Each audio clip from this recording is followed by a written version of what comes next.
नमस्कार। असफलता एक ऐसी चुनौती है, इसे स्वीकारो तो सही, गलती ढूंढो और इसे सुधारो तो सही। संघर्ष के मैदान को ऐसे छोड़ के ना भागो तुम। बिना संघर्ष के किसी की ऐसे ही जय जयकार नहीं होती। हिम्मत करने वालों की कभी हार नहीं होती।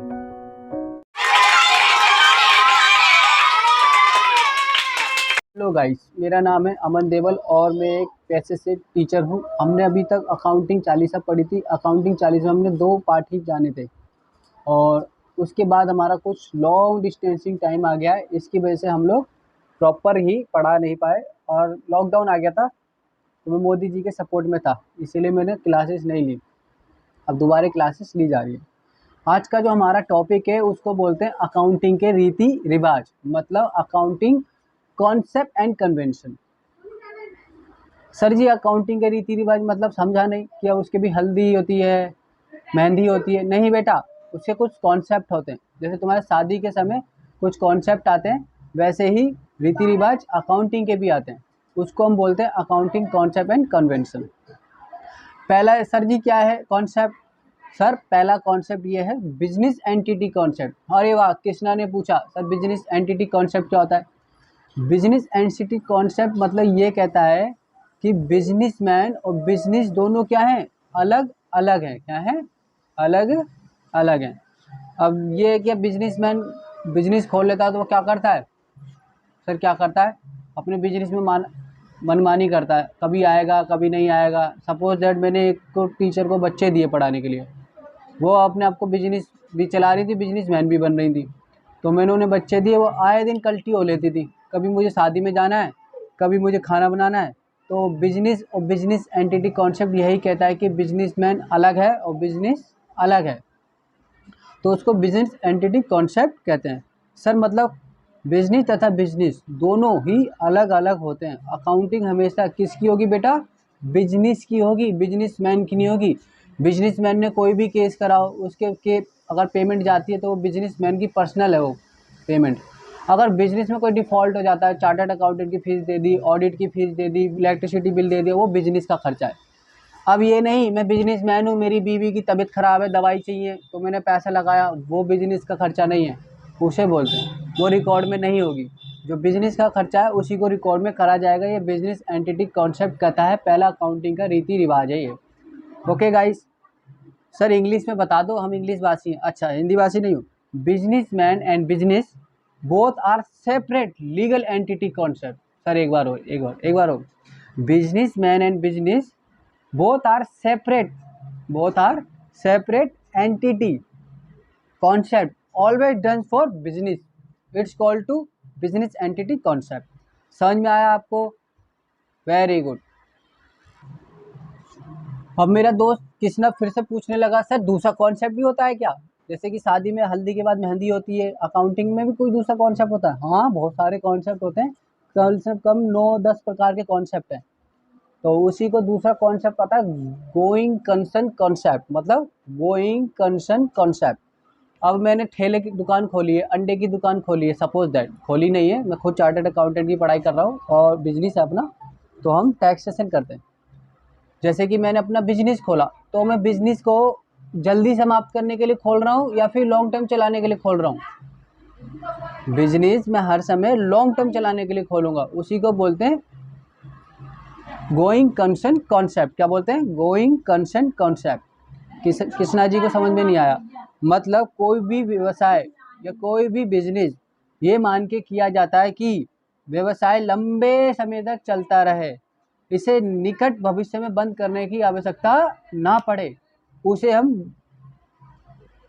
गोइंग कंसर्न कॉन्सेप्ट कहते हैं। ठीक है, समझ में आया आपको? नहीं आया? कृष्णा समझ में आया? फिर या तो नाक में उंगली दे रही हो तो कुछ समझ में नहीं आ रहा। कोई बात नहीं, आ जाएगा बेटा, आ जाएगा। बैठो, ढंग से बैठो। It assume that business will remain constant of a long time, they will be necessity in close the business in the near future. इसको बोलते हैं बिजनेस कॉन्सेप्ट के नेक्स्ट कॉन्सेप्ट है, जिसे बोलते हैं गोइंग कंसर्न कॉन्सेप्ट। हिंदी में सर बता दो, चालू व्यवसाय की अवधारणा। क्या है? चालू व्यवसाय की अवधारणा। ओके गाइस, समझ में आया आपको? आगे चलूँ? Very good. हाँ, अब कृष्णा जी ने एक और क्वेश्चन पूछा है कि सर आप मुझे बताइए तीसरा कॉन्सेप्ट क्या होता है। इनकी फरमाइश पे हम तीसरा कॉन्सेप्ट के ऊपर चर्चा कर रहे हैं, उसका नाम है मनी मेजरमेंट कॉन्सेप्ट, मतलब मनी मेजरमेंट कॉन्सेप्ट। अब जैसे कि क्या होता है डियर, कॉन्सेप्ट होता है, अब बताओ हमारे शरीर को चलाने के लिए ब्लड की आवश्यकता होती है, बोलो हाँ। हाँ, और ऐसे ही बिजनेस को चलाने के लिए मनी की आवश्यकता होती है। किसकी होती है? मनी भाई, गनी भाई नहीं, मनी भाई की आवश्यकता होती है बिजनेस चलाने के लिए। जैसे शरीर को चलाने के लिए ब्लड की आवश्यकता होगी, वैसे ही बिजनेस को चलाने के लिए मनी की आवश्यकता होगी, उसे कैपिटल बोलते हैं। तो उसे मनी मेजरमेंट कॉन्सेप्ट कहते हैं। सर इंग्लिश में बताओ ना, हिंदी में बोलते हो आप। अच्छा ठीक है, इंग्लिश में बताता हूँ। As per the concept, as per the concept, only those transaction which measure in term of money, कोई भी ट्रांजैक्शन मनी से रिलेटेड हो रही है तो वो बिजनेस में जोड़ी जाएगी, उसी को मनी मेजरमेंट कॉन्सेप्ट बोलते हैं। समझ में आया? जैसे कि हमारे कुछ क्या हुआ, फायर लग गई बिजनेस में, फायर हो गई, लॉस हो गया, तो हम मनी देखेंगे अकाउंट कितने का था, कितने रुपए गए।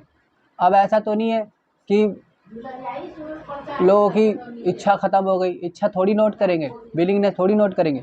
हमें मनी मेजरमेंट कॉन्सेप्ट को ध्यान रखना है, उसे बोलते हैं।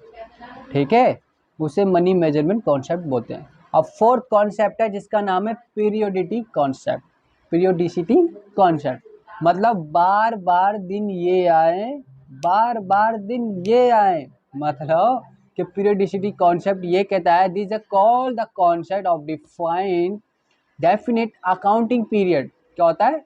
एक accounting period as per the going concept to definite life, मतलब एक पीरियड है जो बार बार आएगा। जैसे फाइनेंशियल ईयर क्लोज भी होगा और ओपन भी होगा, क्लोज भी होगा ओपन भी होगा, उसे हम बोलते हैं पीरियोडिटी कॉन्सेप्ट, जो कि ये दिन बार बार आए।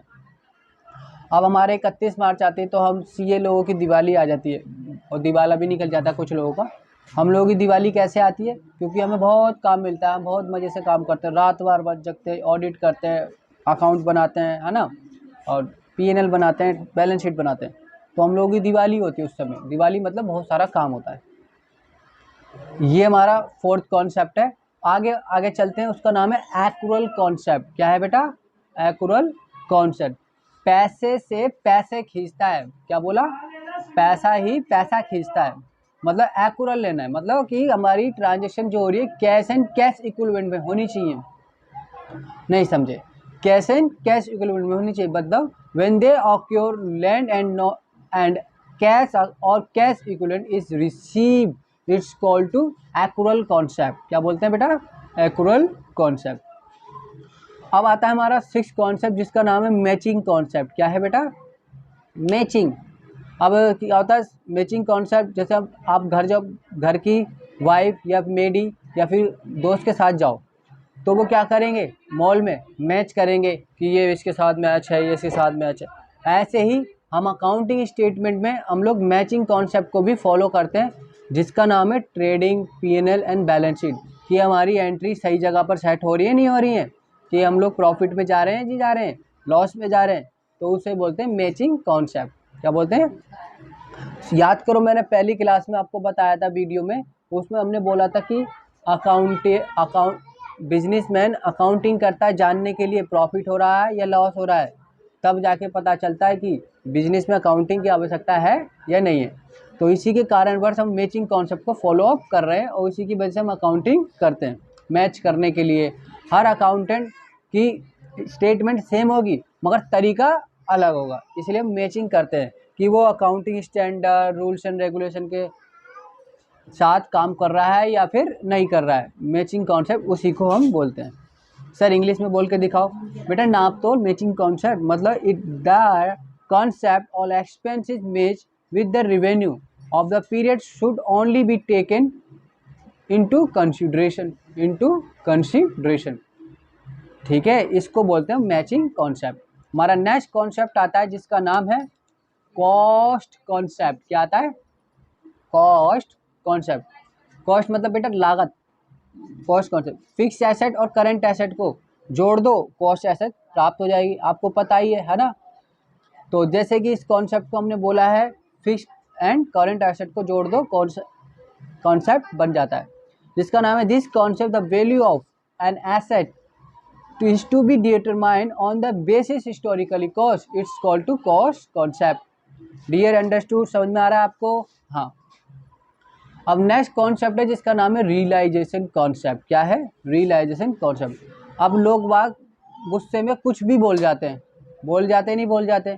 मैं भी अपने एम्प्लॉय या किसी के साथ बोल जाता हूँ तो बाद में मुझे पछतावा होता है। क्या होता है? पछतावा। हे भगवान, मैंने क्या कर दिया। ऐसे ही अकाउंटेंट के लिए एक रियलाइजेशन कॉन्सेप्ट बनाया गया है जिसमें पछतावा करने की एक सीख लेना होता है कि हमने ये गलती करी है, इसे ठीक कर लें। उसे हम trading, P&L and balance sheet बोलते हैं। क्या बोलते हैं? Trading, P&L, journal entry, ledger posting बोलते हैं। उसमें हम पछतावा करके अपनी गलतियाँ सुधार सकते हैं। इसीलिए हमारा एक चैप्टर बनाया गया रेक्टिफिकेशन ऑफ एरर। ठीक है, उसमें हम बताते हैं पूरा क्लियरिफिकेशन करके। तो इसी के माध्यम से हम आगे चलेंगे। रियलाइजेशन कॉन्सेप्ट क्या कहता है? एज पर द अकाउंटेंट, मतलब अकाउंटेंट के द्वारा, as per the accountant follow they try to cover all probable loss, do not count any probable gain. मतलब क्या कह रहा है? हम रियलाइजेशन करेंगे कि हमें लॉस को लिखना है, गेन को ज़्यादातर नहीं लिखना है, क्योंकि लॉस लिखेंगे हमें पता चलेगा, गेन होगा तो ऑब्वियसली पता ही चल जाएगा। तो इसलिए बोला है as per the accountant follow they try to cover all probable loss, do not count any probable gain. Economy are highly critical about the realisation concept. Economy are highly critical about the realisation of concept. इसको बोलते हैं realisation of concept. समझ में आया? That's it. समझ में आया ना? Very good. नेक्स्ट कॉन्सेप्ट हमारा, उसका नाम है डुअल एस्पेक्ट कॉन्सेप्ट। हर चीज़ के दो पहलू होते हैं। क्या होते हैं? दो पहलू। दो पहलू मतलब कि अच्छा है तो बुरा भी होगा, है ना, और ज़्यादा है तो कम भी होगा। तो ये ऐसी हम लोग अकाउंटिंग इक्वेशन हमने पढ़ा था, उसमें हमने देखा था डुअल एस्पेक्ट कॉन्सेप्ट होता है। हमारी ट्रांजैक्शन में जो एंट्री हुई है वही हमारी कैपिटल में भी होगी, एसेट में हुई है तो कैपिटल प्लस लायबिलिटी में होगी। दो पहलू। जनरल एंट्री देखी थी हमने, IRM डेबिट, GIRM क्रेडिट, मतलब दोनों में क्या हो रही थी? डुअल एस्पेक्ट कॉन्सेप्ट चल रहा था। डेबिट और क्रेडिट के बिना एंट्री कर पाओगे आप? सारी क्रेडिट कर लोगे? नहीं। आप अपने बैंक की पासबुक उठाओ, उसमें भी देखा होगा आपने कि डुअल एस्पेक्ट कॉन्सेप्ट बोलता है कि एक तरफ डेबिट हो रहे हैं और एक तरफ क्रेडिट हो रहे हैं। ठीक है, और डेबिट और क्रेडिट के लिए एक स्पेसिफिक वीडियो तैयार करी जा रही है, वो आप मेरे यूट्यूब से देख लीजिएगा, चैनल से। ये मेरा यूट्यूब चैनल है, इस पर मैं लिंक में डाल दूंगा, और या फिर आप मुझे स्पेशल कमेंट करके बताइएगा, मैं स्पेसिफिक डेबिट क्रेडिट की वीडियो कॉन्सेप्ट वाइज डाल देंगे। अब हमारा नेक्स्ट कॉन्सेप्ट है जिसका नाम है conservation prudence concept. Sir Kisna क्या बोल रहे हो? कंजर नहीं बेटा, कंजर्वेटिव प्रूडेंस कॉन्सेप्ट, मतलब कंजर हो जाना। कंजर हो जाना नहीं बेटा, तुम गलत समझ गए। कंजर्वेटिव प्रूडेंस कॉन्सेप्ट, इसका मतलब क्या है कि हम लोग अकाउंटेंट लोग लॉस और एक्सपेंसेस को रिकॉर्ड करेंगे, गेन और प्रॉफिट को रिकॉर्ड नहीं करेंगे। इसका मतलब हम अपने फ़ायदा का देखेंगे, फ़ायदा कहाँ हो रहा है, हमारे एक्सपेंस एंड लॉसेस को रिकॉर्ड करेंगे तो हम उसे सुधार सकते हैं।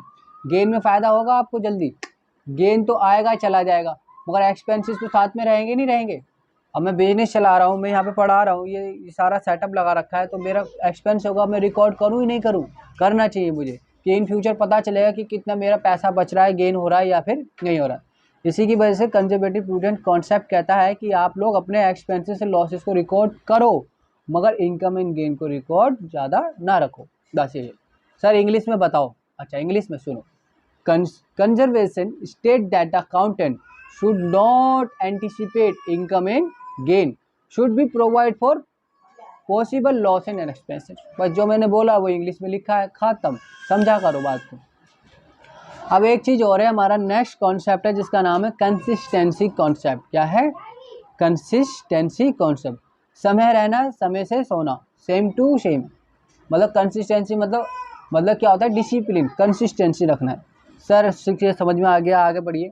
Accounting policy are the follow consist when the alternatively one period to another change in accounting policy made only certain exceptional circumstances. मतलब हम अकाउंटेंट को पूरा ध्यान रखना पड़ता है, रूल्स एंड रेगुलेशन के अकॉर्डिंग ही हमें सारी प्रोविज़न को बनाना पड़ता है जिसके नाम है कंसिस्टेंसी। अगर हम कंसिस्टेंसी से काम नहीं करेंगे अपने बिहाफ पर, आज हर्ष पर कल फर्श पर, तो वैसे कंसिस्टेंसी नहीं रहेगी और हमारा काम आगे नहीं बढ़ पाएगा। तो इसीलिए हम accounting policy are follow the consistency when the alternatively as per period to another the change in the accounting policy made only certain exceptional circumstances, it's called to consistency। समझ में आया आप लोगों को बेटा? नहीं आया? आप मुझे कमेंट सेक्शन में बताओ, किसी को कोई प्रॉब्लम आती है तो। ओके बेटा, कृष्णा जी समझ में आ रहा है आपको? गर्दन हिला रहे हो, चलो कोई नहीं, आ जाएगा। अब आता है मैटेरियलिटी कॉन्सेप्ट। क्या आता है? मैटेरियलिटी कॉन्सेप्ट। मैटेरियल कॉटन मतलब कच्चा माल का रिकॉर्ड रखना। क्या रखना? मटेरियल आया आपके पास, क्या आया? मटेरियल, तो आप रिकॉर्ड रखोगे, उसको बोलते हैं मैटेरियल कॉन्सेप्ट। मतलब material concept are the permit other the concept to be ignore if the effective is not considered material. हमें रिकॉर्ड रखना पड़ेगा कि इफेक्टिव है या फिर ठीक है, काम के लायक है या नहीं है, तो हमें पता चल जाएगा। इसे बोलते हैं मैटेरियल कॉन्सेप्ट। ओके गाइस, समझ में आया? अब फंडामेंटल अकाउंटिंग अजम्पशन है जिसको हमने बताया CAG, मतलब गोइंग कंसर्न, कंसिस्टेंसी और एक्यूरल। ये CAG सर जी क्या है? कृष्णा ने पूछ लिया, बहुत इंटेलिजेंट हो रहा है धीरे धीरे। CAG का मतलब क्या होता है बेटा? एक हमारा फंडामेंटल अकाउंटिंग अजम्पशन होता है। अरे सर क्या कह रहे हो आप? अजम्पशन होते हैं, मैंने तो एक कोर्स भी सुना है CAG। हाँ बेटा, एक कोर्स भी है, उसे बोलते हैं जनरल कैप्टोलिंग ऑडिटर्स की प्रोफाइल होती है, ऑफिसर होते हैं वो, उसके लिए UPSC का एग्ज़ाम क्लियरफाई करना पड़ता है, उसके बाद आप जनरल कैप्टोलिंग ऑडिटर बन सकते हो। मतलब गवर्नमेंट चार्टर्ड अकाउंटेंट बनोगे आप। गवर्नमेंट जैसे कि IAS ऑफिसर होता है वैसे, तो हम गवर्नमेंट के लिए ऑडिट करेंगे, प्राइवेट कंपनी के लिए ऑडिट नहीं करेंगे। CA भी दो प्रकार के होते हैं, एक प्राइवेट और एक गवर्नमेंट। गवर्नमेंट CAG और प्राइवेट चार्टर्ड अकाउंटेंट, तो यही है। ओके गाइस, आज के लिए मैं आपसे विदा लेना चाहूँगा। हमने अकाउंटिंग के रीति रिवाज बताए, और अगर आपको थोड़ी सी वीडियो अच्छी लगी तो please like, comment, subscribe, don't forget to bell icon. Okay guys, और बेल आइकन से आपका ये फ़ायदा है कि आप लोगों को मेरी वीडियो आप मेरे डालने से तुरंत ही आपके पास अपलोड करने के बाद पहुंच जाएंगी। तो guys take care, bye bye, good night, जय हिंद, जय भारत।